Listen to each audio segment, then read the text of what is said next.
What's going on, guys? It's Sam here with another video, and today I wanted to go over my thoughts on the Red Komodo. Now, I recently had the experience of working with Red Komodo on my new film Gemini, which should be coming out in the next year or so. So today I just want to talk about what the Komodo brings to the table in terms of new cinema cameras, and I also want to talk about why I chose it for the project that I was shooting, and some of the benefits and some of the setbacks of using this camera on your projects. So I wanted a certain look for my film, and I knew that I needed a tool that was going to help me get that look while also not getting in the way. And we were on location every single day, 4 days in a row, anywhere between 12 and 16 hours every day. So I needed something that was going to be able to keep up with the pace that I needed to take. 1.5 behind, but it's been great. His rental car didn't work out.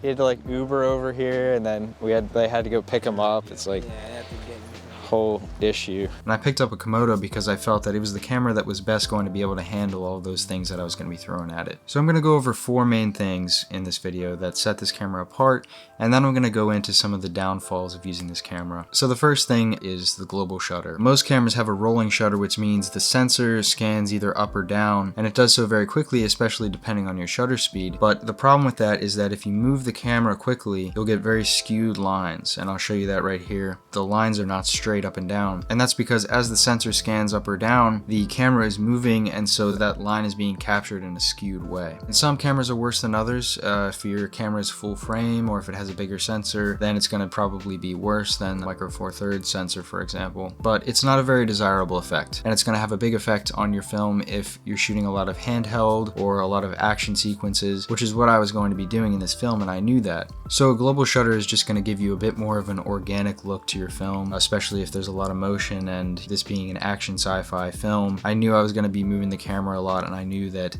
I was going to be handheld and in the action a lot, so I really wanted to have that nice global shutter. Most of the time you can't really get your hands on a global shutter at the price point of a Komodo, but in this case you can, and it's a huge plus for this camera. Now, the second thing is something that a lot of people don't really talk about, but it's kind of a big deal to me, and that is just the way that a sensor renders motion. If you take a look at a still that's grabbed from iPhone footage and you compare that to Blackmagic, given the right circumstances, those images might not actually look all that different. That iPhone is probably going to be able to capture an image that's decent. The difference is when you play the video back, you can see a huge difference in the way the camera's sensors capture motion. That is a huge part of what is going to make your film look cinematic. Part of that has to do with the global shutter, and part of it just has to do with they make quality cameras. It's a very subtle thing, but it's something that your eye picks up on. You might not be able to explain it, but you're going to be able to tell a difference. Now, another obvious huge perk of using this camera is 16 plus stops of dynamic range. That's a lot. If you're able to light something properly, it's way more than you need. That was a huge reason that I wanted this camera for this shoot, because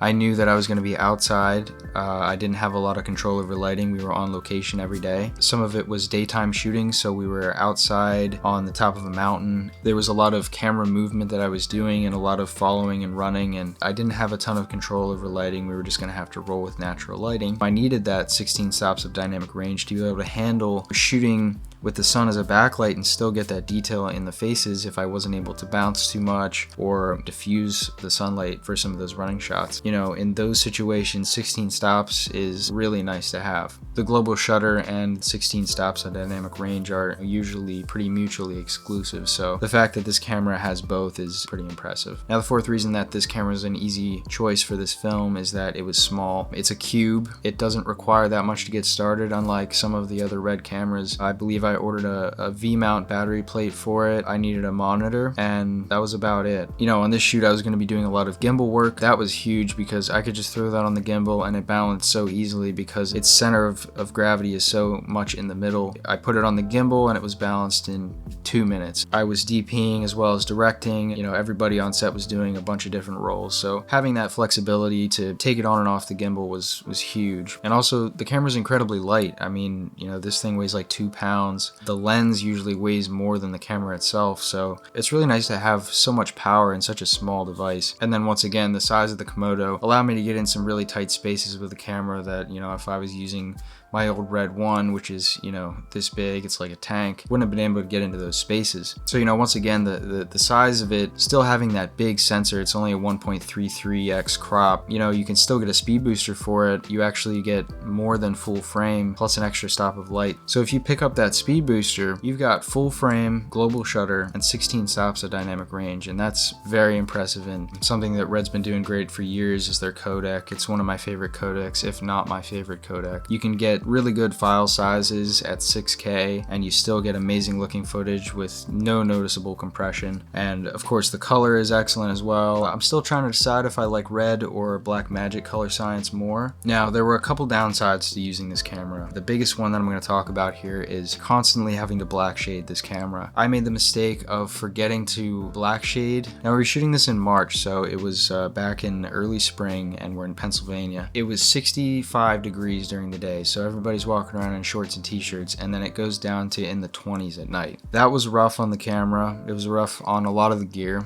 We had to be very careful because frost was starting to form on a lot of things. We had to keep everything in their cases and all this stuff. So, you know, it was the end of a long night shoot. It was probably 2 or 3 in the morning, and we were shooting a scene in very low light, and you know, I didn't black shade the camera. That big temperature change from 60 degrees during the day down to, you know, in the 20s or 30s at night, I got some really noisy footage back. Already to begin with, the low light on this camera isn't amazing. I wouldn't generally go above 3200 ISO. If you do go to that point even, you're probably going to have to do some noise reduction in post, and I've been able to get rid of most of the noise in my footage, but it's a bit messy. So if you're going to use this camera, you need to make sure that you have time to black shade, and you know, it takes a few minutes to do that, so you're really going to have to remember to set aside some time on set. And the other downside of this camera, which really isn't a huge deal to me, just the lack of high frame rates. The frame rates on this camera are pretty similar to most cameras in this price range. It goes up to 120 FPS at 2K, like 48 FPS at 6K, which is approximately what the Pocket 6K is like, so it's not any big loss to me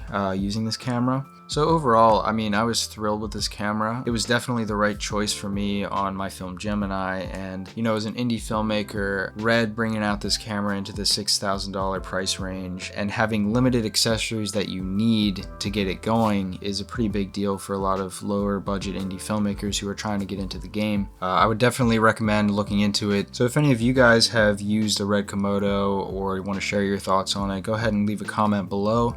Let me know what you think of the camera. If you enjoyed the video, drop a like, drop a comment, and subscribe to the channel for future videos like this. I'd love to keep doing some of these. So thanks for watching, and I'll see you guys next time.